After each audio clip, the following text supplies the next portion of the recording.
Princess Peach is the living embodiment of the phrase damsel in distress. But in the movie, she's good at everything, when the source material typically shows the exact opposite.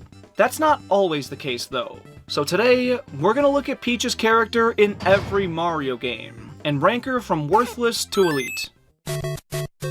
Starting with the princess's debut, she does absolutely nothing. With each castle you beat, Toad's there to tell you to keep looking. And when you finally do save her, she sends you off on another quest. What, is she planning on getting kidnapped or something? Come on. Also, for this final fight, she's standing right near the axe that could kill Bowser, and could easily knock it down herself. But nah, Mario can risk his life to do it. That screams worthless tier to me. Next up, the Lost Levels, or Japanese Mario 2. And it's pretty much the same as the first game. Here though, she's not right behind Bowser as you fight him, so she can't really help. And when you save her, she spits bars. Yes, Mario and Hero do rhyme, I guess. Slightly better than the OG, but she still doesn't do jack. As for the US Mario 2, you can actually play as Peach, and she's also the best character in the game, so this is easily elite. You can correct any jump with her ability to float, making her essentially an easy mode. And while that does come at the cost of picking things up quickly, it really doesn't matter. This is peak Princess Peach right here. Mario 3 brings Peach back to her role as kidnappee, but she does periodically help Mario out, way more than she does in the original game. Every time you complete a world, she sends you a letter that tells you about some new enemies or obstacles you'll encounter, and kinda gives you a heads up, which is pretty useful.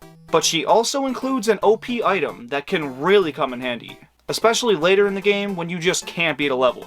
It's about as helpful as she could be while captured, so this one will sit right below elite tier. Super Mario World is another step back for the princess, because she does nothing throughout the entire game until you reach the final boss, where she throws down some power-ups to help you beat Bowser, which do come in clutch, so it goes here. I don't know how she was able to ship things in Mario 3, but if that's off the table, I guess this is all she can really do. She's not in Yoshi's Island or either of the Mario Land games, so on to Super Mario 64. I have baked a cake for you. Oh sweet, this is gonna be great. Just gonna sit down at the castle and have a nice...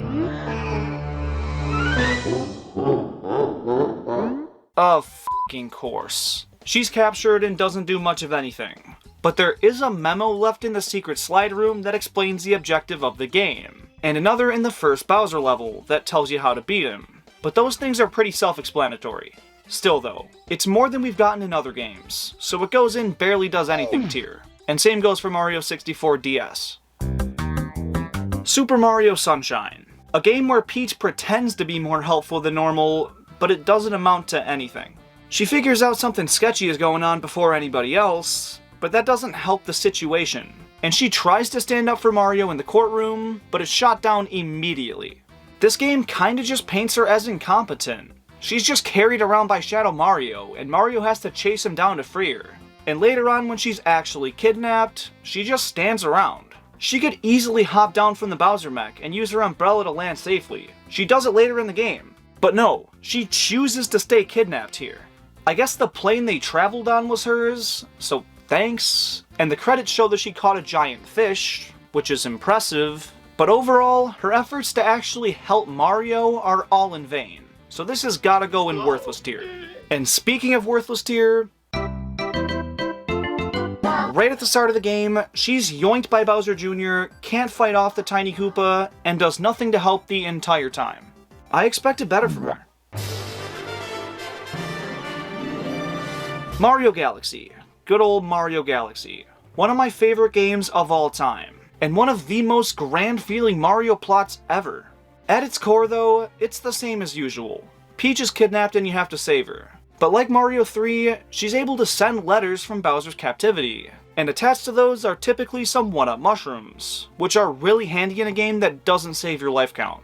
Now, game overs aren't all that intimidating, but still, she's pretty helpful. Same as Mario Bros. DS, but after saving her, and leaving Luigi behind, she tells you about the secret World 9, which is home to some really fun and tough levels. It's not all that useful to Mario, but she does know something he doesn't, and it's useful in a way to the player. so we'll throw it in barely does anything tier. Galaxy 2 is more of the same, except she doesn't know anything we don't, so... With Mario 3D Land, she finally gets back on track. Kinda. Throughout the game, she sends postcards to Mario, which don't have items unfortunately, but one of them shows her knocking out a Goomba and escaping Bowser herself, before being recaptured and caged up. But hey, she tried, and did get away for a second. Also, at the end of Bowser's second castle, when she's tied to the flagpole, she tries to warn Mario as he's about to attack. Again, being fairly useful.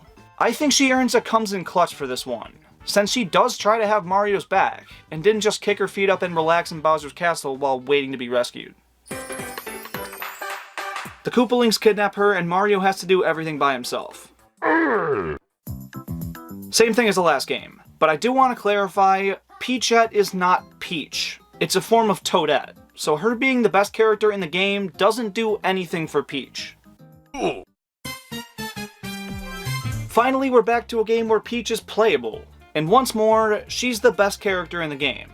Her float is extra useful when platforming in 3D, and it makes her the go-to choice for anyone who's new to the genre. Now, Rosalina's slightly better in my opinion, but you don't unlock her until you beat the main game, and even still, this is Elite no contest. I wasn't sure if I wanted to include this one or not, but it's main series enough, and you can play as Peach, but only after you defeat Bowser and save her. Before that, she does nothing. In-game, she falls a little slower than Mario, which makes the game slightly easier. But by the time you actually unlock her, you already saved the day. She's just doing it for fun, so I can't put it higher than barely does anything. And last but certainly not least, we have Super Mario Odyssey. In the main game, she doesn't help, but the end weirdly paints her as the one in charge. As Mario and Bowser fight over her attention, she hushes them and storms away, leaving them to console each other. So they don't hate each other now? I don't know. But from that point on, she's way more useful, and finds a moon for Mario in every kingdom. For those not 100%ing the game, it doesn't do anything. But the fact that she travels independently and finds things that are useful makes me have to put this one somewhere in the middle. And there you have it.